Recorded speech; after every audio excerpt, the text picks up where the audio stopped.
Exactly Two people who are good at being not fair and balanced are two guys over at another competing cable network who once upon a time were actually kicked off election coverage because they had so many complaints that they were giving too many of their opinions. Well, now turns out that MSNBC is back to giving those top spots to Chris Matthews and Keith Olbermann for the inauguration. Yeah, it all comes down to this. When you're doing hard news coverage, and during the election, you know, all the channels, news channels, were doing hard news coverage, and then they would intersperse it with analysis. Well, Chris Matthews is an analyst, and Keith Olbermann is an analyst. An angry one.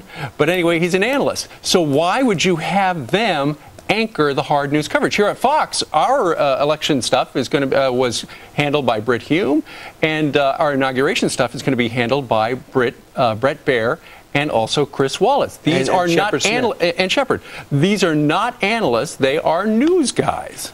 Here is Chris Matthews talking about his love for the next president. The feeling most people get when they hear a Barack Obama speech, I felt this thrill going up my leg. I mean, I don't have that too often. Steady. No, seriously, it's a dramatic event. I want to do everything I can to make this thing work, this new presidency work, and I think that the successful model. You just talked about yeah, that's my job. You said my your job is to help this country is to make this presidency work. To make this work successfully, because this country needs a successful presidency.